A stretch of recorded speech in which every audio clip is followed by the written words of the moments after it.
votre fidélité. 20h sur la télévision Futur Média. Bonsoir à toutes et à tous.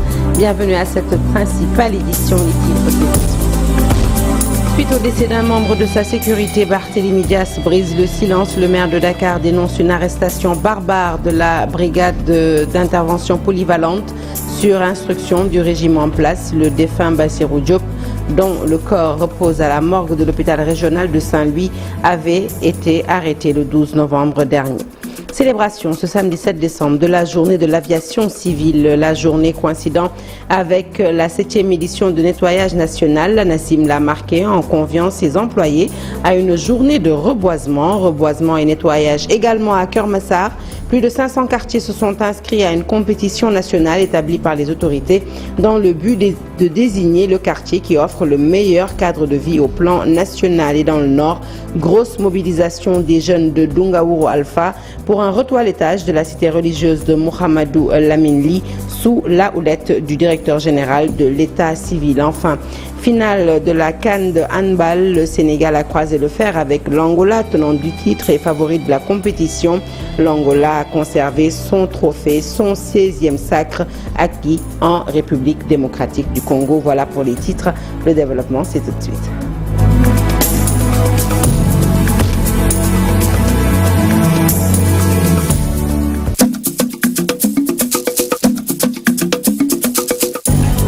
Bonsoir à toutes et à tous. Je vous l'annonce donc tout de suite en titre, un journal que nous ouvrons tout de suite avec le décès de l'un des gardes du corps du maire de Dakar, Barthélémy Dias, arrêté depuis le 12 novembre dernier. Il était à la maison d'arrêt de correction de Saint-Louis avant son transfèrement vers l'hôpital régional. Le corps de Bassirou Diop est toujours à la morgue de l'hôpital régional de Ousseynou Diop pour plus de détails. Arrêté lors des violences électorales à Saint-Louis le 12 novembre dernier est finalement décédé. Il a rendu l'âme aujourd'hui à l'hôpital régional de Saint-Louis. Il faisait partie des gardes du corps de la coalition Samse-Kadou, arrêté à Alocagne suite aux affrontements entre commerçants du marché Tiendigen de Saint-Louis et des agents de sécurité de Barthélémy Dias. Pourtant, lors du procès, l'homme avait demandé la permission de sortir de la salle à 2 reprises. Devant le public, il marchait lentement et faisait aussi des grimaces. Selon nos informations, Bassirou Diop est décédé ce samedi. Son corps est à la morgue de l'hôpital régional de Saint-Louis. Après le procès, le 2 décembre dernier, Maître El Hadjouf, qui défendait tous les prévenus, avait pourtant signalé plusieurs cas de torture de ses clients.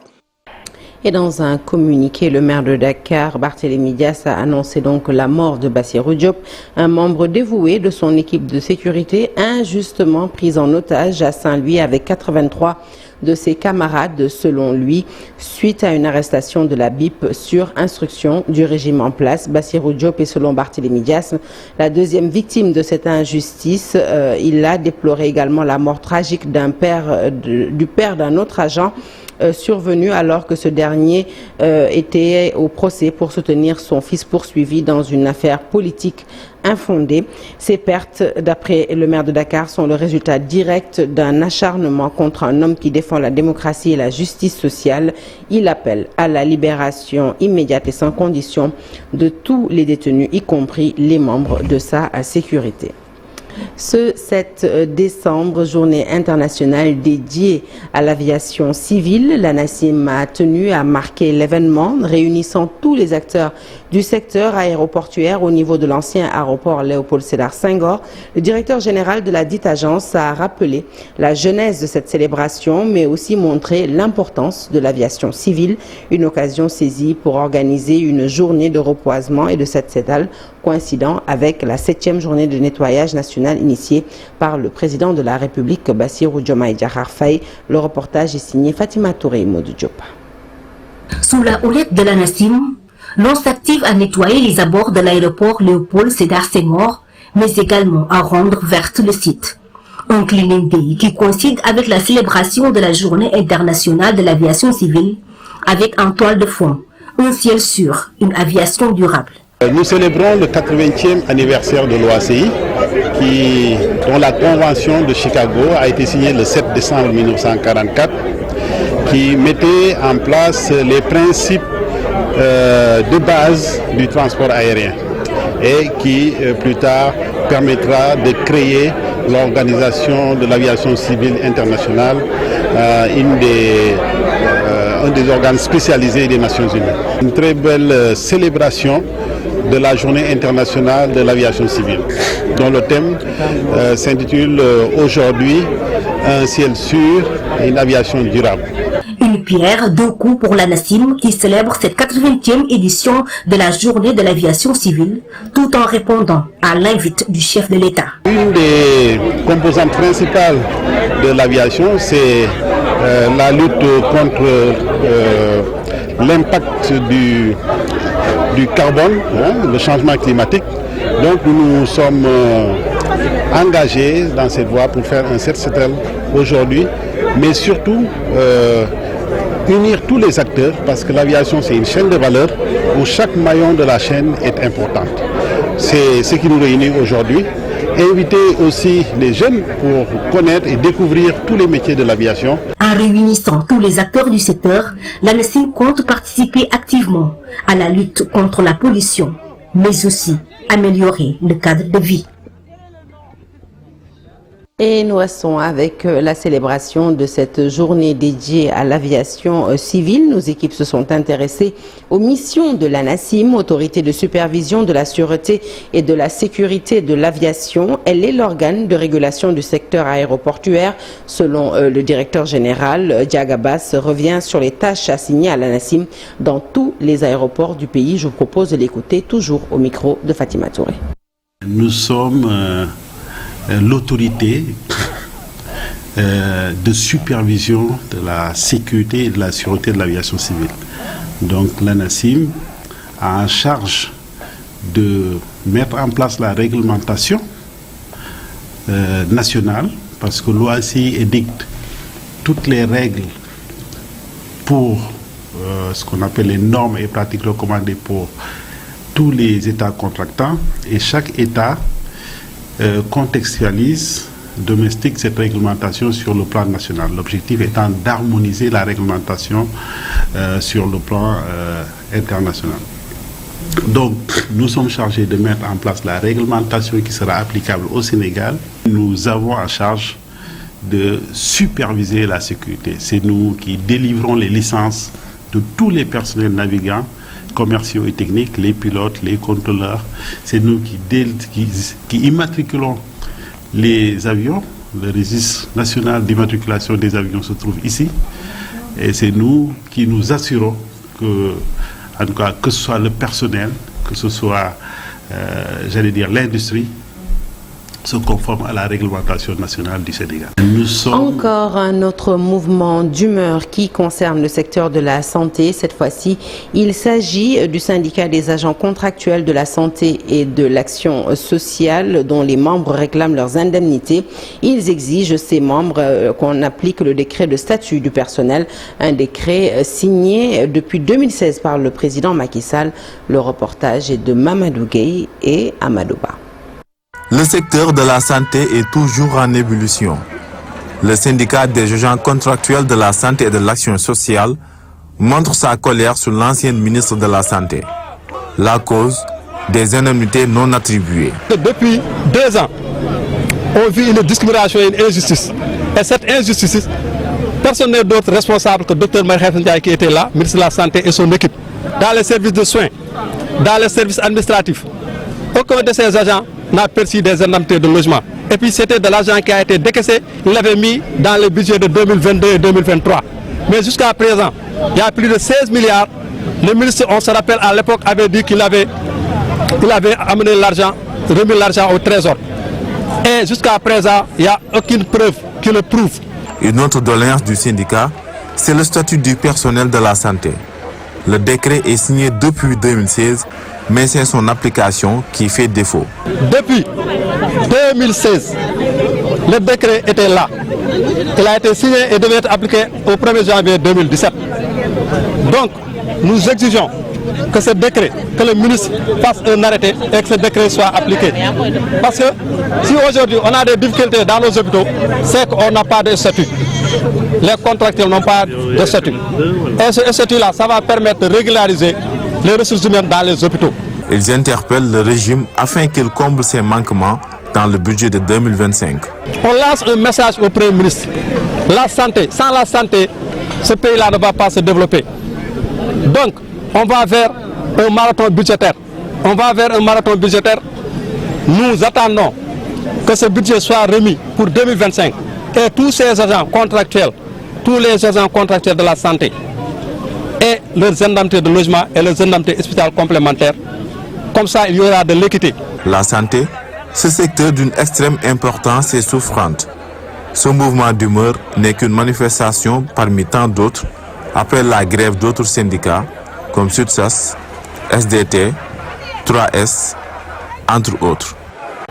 Nous reparlons des Cleaning Days. 500 quartiers se sont inscrits sur l'étendue du territoire national pour gagner le challenge du meilleur cadre de vie. Une information dévoilée par le ministre de l'Urbanisme, Moussa Fofana, qui a invité à Keur Massar les maires et la population à s'investir dans la propreté. Le maire de la commune de Keur Massar Sud a par ailleurs demandé au ministre l'aménagement d'un système de canalisation dans sa commune ainsi que la révision du découpage administratif. Déclaration à l'issue donc de la 7e édition de la journée nationale de Set Setal qui s'est tenue à Keur Massar. Le point, c'est avec Aminata Ba et Ousmane Baldé. Un meilleur cadre de vie à Keur Massar doit être un défi à relever pour les collectivités territoriales ainsi que les habitants, selon le ministre de l'Urbanisme. La gestion des espaces publics demeure une priorité pour former l'image de nos villes. Nous lançons le challenge wax ne quartier bu ci bés bi ñu commencé taaral sa 500 quartiers à travers le territoire national ont participé à cette activité. Les agents de la GETIP ont aussi participé à cette journée de Set Setal. Ils assurent le pavage des axes Aïnoumadi et celui du village Keur Aladji Paté. Nous venons nous associer à ce programme Setal Sunu Rew. C'est sur 2 kilomètres de part et d'autre, mais aussi on a un autre chantier au niveau de Aladji Paté. Donc c'est un chantier, une route qui va vraiment aider beaucoup les populations, donc qui va aider au drainage des eaux pluviales, mais aussi qui va permettre la reprise des lignes Tata. Moitié Sénégal se sont mobilisés, donc avec plus de 2000 jeunes. Donc ils sont là aujourd'hui pour participer, contribuer à cette journée de Setal Sunu Rew.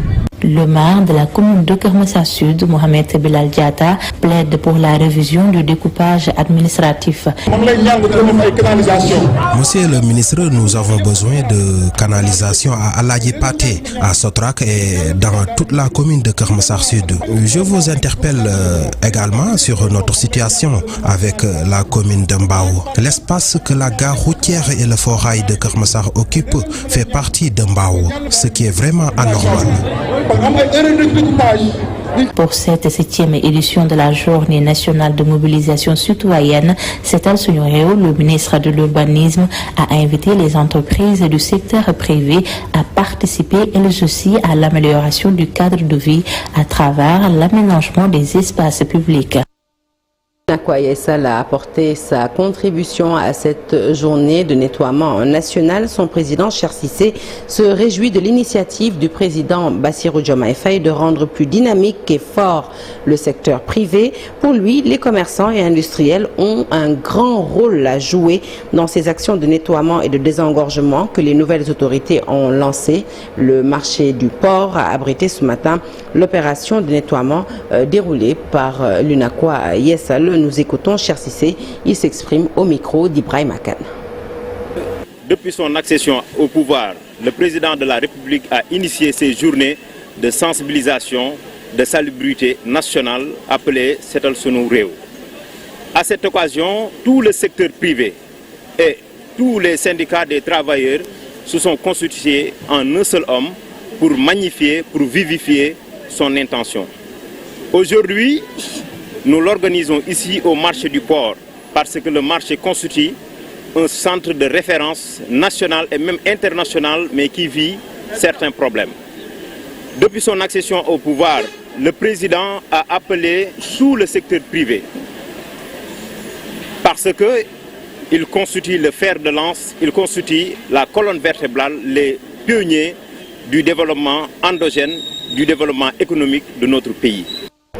Hors de Dakar, dans le nord plus précisément, Dunguro Alpha, mobilisé comme un seul homme pour changer le visage de la cité religieuse de Thierno Mohamedou Lamine Ly. Sous la coordination du directeur général de l'Agence nationale de l'état civil, les jeunes de Dunguro Alpha se sont déployés dans tous les sites de concentration de la localité qui s'apprête d'ailleurs à ouvrir son tout nouveau pavillon d'hospitalisation. Le point, c'est avec Ali Bandelian.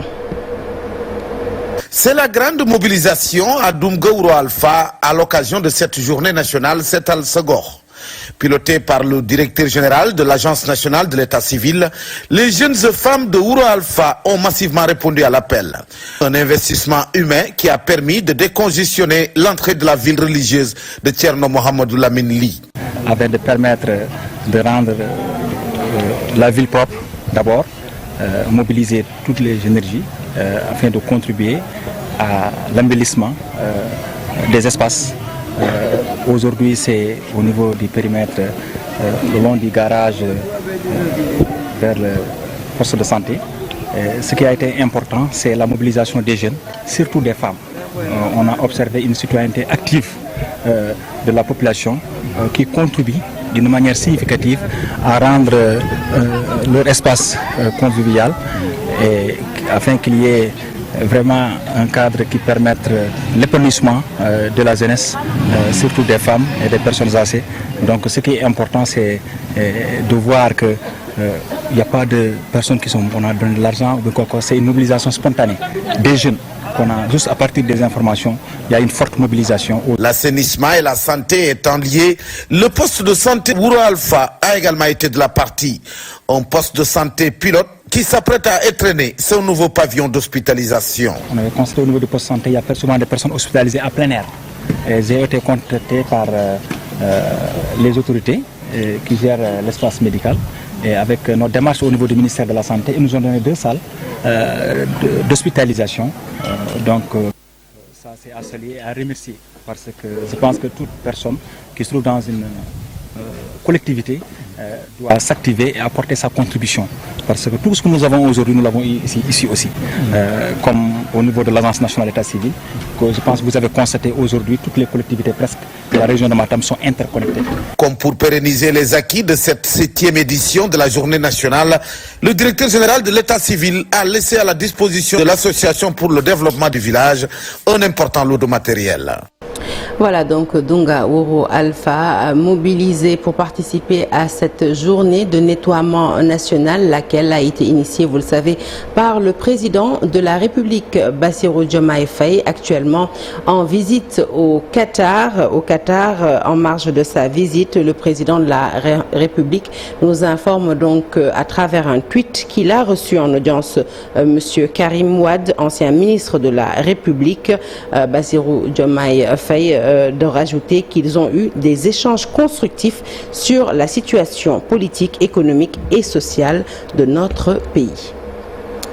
Nous poursuivons notre journal toujours pour parler environnement. Le démarrage imminent des travaux de réhabilitation et de résorption de la décharge de Meubus est prévu au mois de janvier prochain. Une annonce de la directrice du Promoged, Sophie Johnson. Les entreprises en charge du projet sont déjà recrutées. Une partie de la décharge de Meubus sera fermée pour les besoins de ces travaux pour une durée de 5 mois. Sophie Johnson s'est exprimée en marge de la journée de Set-Setal à Kermassar ce matin. Nous l'écoutons au micro de Aminata Ba et Ousmane Baldé. Qui parle aussi de Kermassar forcément va parler de la décharge de Meubus, dont aujourd'hui, ça fait plus de 50 ans que cette décharge-là est ouverte. C'est un tas de déchets qui est superposé sur cette décharge qui part en hauteur. Le Promoged a la charge aujourd'hui de réhabiliter cette décharge et le travail qui a été entamé il y a une dizaine d'années va se concrétiser dans les semaines à venir. Donc avec le Promoged, nous sommes actuellement dans la phase préparatoire pour le lancement officiel des activités au niveau de la décharge de Meubus. Les entreprises chargées de la réhabilitation et aussi le bureau de contrôle ont été recrutés et ont reçu leurs ordres de mission. Actuellement, nous sommes en train de valider tout ce qui est dossier d'exécution, dossier technique et aussi dossier environnemental et social pour la décharge de Mbebes.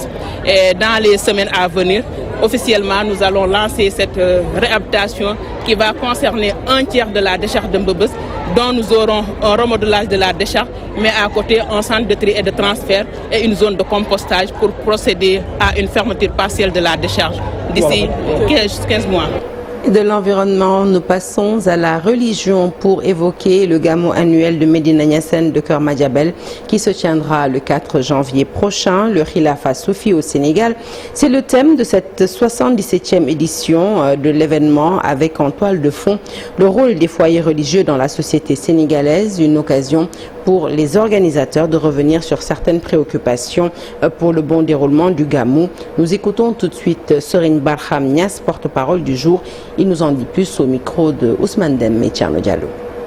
Nous avons choisi comme thème central cette année le Khilafa Soufi au Sénégal, juste pour mettre en exergue cette opportunité que le bon Dieu a gratifié le Sénégal, ces khilafas qui sont une sorte de regroupement qui permet à tout un chacun d'avoir une référence en matière de religion pour bien vivre sa foi, mais surtout vivre en communauté. Et nous avons jugé nécessaire que quand le bon Dieu vous donne quelque chose qui vous donne satisfaction, vous avez l'obligation et le devoir de penser sur comment pérenniser cette chose-là. Voilà pourquoi nous avons choisi ce thème, pour pouvoir explorer et exploiter les contours et faire sortir, évoquer certains problèmes, essayer de leur trouver des solutions. C'est une sollicitation que nous avons renouvelée cette année aussi. À l'entrée de Keur Madiabel, il y a une voie de contournement qui fait quelque chose comme 4,5 km. Nous avions demandé son bitumage. Maintenant, pour les autres sollicitations, c'est presque devenu une routine. La sécurité, la santé, le secours et tout ça, tous ces services de l'État qui sont là, nous ont aussi renouvelé leurs engagements, comme quoi ils vont faire le nécessaire. Hors de chez nous, le président français Emmanuel Macron a reçu le président élu américain Donald Trump ainsi que le président ukrainien Volodymyr Zelensky en amont de la cérémonie de réouverture de Notre-Dame de Paris ce 7 décembre. Une réunion tripartite imprévue, le chef de l'État français souhaitant à l'origine recevoir les deux hommes séparément, mais une source au sein du gouvernement ukrainien avait laissé entendre que le président ukrainien souhaitait rencontrer le milliardaire républicain qui prendra ses fonctions à la tête des États-Unis en janvier prochain. Donald Trump, je rappelle, a critiqué à de nombreuses reprises la coûteuse aide américaine débloquée en soutien à l'Ukraine. Il a promis de régler la guerre entre Kiev et Moscou en un jour, sans jamais indiquer comment ni assurer, comme son prédécesseur Joe Biden, qu'il était essentiel de garantir la victoire de l'Ukraine. Nous passons au sport avec cette CAN de handball et dommage, pas de sacre pour le Sénégal à cette Coupe d'Afrique des Nations de handball chez les dames. Les Lionnes s'inclinent en finale devant les Angolaises qui conservent leur titre en s'imposant 27-18. Malmené du début à la fin de la finale, le Sénégal court encore derrière une première couronne continentale alors que l'Angola soulève son 16e trophée de CAN. Et du handball, nous passons au football. Deuxième journée Coupe CAF, l'ASC Jaraaf accueille l'USM Alger ce dimanche à partir de 15h au stade Maître Abdoulaye Wade de Diamniadio. Une rencontre à ne pas perdre pour le club sénégalais, selon le directeur de publication du quotidien sportif Record, Hubert Meng. Ce dernier attend du Jaraaf une plus grande solidité offensive. Je vous propose d'écouter au micro de Cheikh Sadibou Diarra. Malik Dav lui-même l'a dit. Il y a un impératif de victoire. Le Jaraaf doit s'imposer pour se relancer dans ce groupe C. Et donc, il faut impérativement éviter la défaite. Le moins mal serait le match nul. Mais la victoire, à mes yeux, paraît impérative pour se relancer, se replacer dans ce groupe. Vous l'avez dit, l'USMA, c'est un grand d'Afrique, c'est le favori de la poule. Et elle a annoncé les couleurs dès son premier match contre le club botswanais, Orapa, qu'elle a pulvérisé par 6-0. Je crois que le Giraffe devra faire très attention à cette équipe algérienne qui est très puissante offensivement, surtout que le Giraffe ces derniers temps ne rassure pas beaucoup du côté de sa défense. Quasiment tous ces derniers matchs en championnat comme en Coupe d'Afrique, le Giraffe a encaissé, n'a pas fait de clean sheet. Et donc ce dimanche, le Giraffe devra se sublimer et essayer de gagner. C'est possible. Le Giraffe sera à domicile, donc avec le soutien du public. Malgré la défaite à Abidjan, il est toujours possible. Il reste encore 5 matchs. Donc il s'agira de gagner contre l'Isman et pour envisager sous les meilleurs auspices la double confrontation contre l'équipe supposée la plus faible du groupe pour les 3e et 4e journées. Orapa United du Botswana. Football, toujours 7e journée de Ligue 1. 7 résultats enregistrés ce samedi. L'US Gorée, leader, continue son bon début de championnat en battant l'AS Pikine 1-0. Le Casa Sport réalise un parfait déplacement en venant dominer Oslofa de Dakar 1-0. Guédiawaye FC se relance en faisant tomber Agel de Rufisque sur le score de 2-1. Les autres rencontres US Ouakam, Linguère, HLM Génération Foot et Sonacos Dakar Sacré-Cœur se termine, elle, sur un score nul et vierge. Et voilà, nous quittons le gazon vert pour les parquets. C'est pour naturellement parler de basketball, invité de dernière minute de la Coupe d'Afrique des clubs champions chez les dames. La Jeanne d'Arc bat ASB Makomeno du Congo 57-34 dans la poule C ce samedi. Touré, la capitaine de la Jeanne d'Arc, que je vous propose de suivre tout de suite au micro de Cher Saleh Boudiara. C'est pas évident, mais j'ai personnellement parlé aux joueuses et je les ai motivées. Je leur ai dit que là, il s'agit de mental, rien d'autre, parce que aller de l'avant et essayer de prendre les 2 matchs qui suivent, parce qu'on a vu qu'on avait une équipe qu'on va pas, maintenant qu'on a goûté à la victoire, c'est sûr qu'on voudra gagner les 2 autres qui arrivent, donc on va les préparer comme il le faut. Et dans le groupe A de la Coupe d'Afrique des clubs champions dames, l'AS Ville de Dakar a débuté par une victoire obtenue au bout du suspense, 57-54 face au FAP du Cameroun. Toutefois, l'entraîneur Moustapha Gueye garde espoir car son équipe ne peut que progresser pour la suite. Selon lui, je vous propose de le suivre. Heureux qu'on ait gagné ce soir parce qu'on était vraiment à la nasse en premier temps. Mais on a su tirer les bonnes conclusions, avoir les bons mots à la mi-temps et les filles ont eu la bonne sensation et la bonne énergie pour être au top, au même niveau que le Cameroun en deuxième mi-temps. Parce qu'on a dit chez nous que ça va être facile, loin de là. Mais j'ai espoir, quand on va récupérer Fatou Babou Diaye, qu'on aura un peu plus de taille. On espère que les filles auront tiré les bonnes leçons. Voilà donc, vous savez tout ou presque pour les matchs. L'ASC Ville de Dakar joue son 2e match de poule face au MFM du Nigeria. Donc ce sera demain, tandis que la Jeanne d'Arc de Dakar va effectuer sa 2e sortie ce lundi contre Ferrovario du Mozambique. Voilà qui met un point final à cette édition que je suis ravie de vous avoir présentée. Excellente suite de programme en notre compagnie. L'actualité se poursuit sur toutes nos plateformes digitales et bon samedi à tous.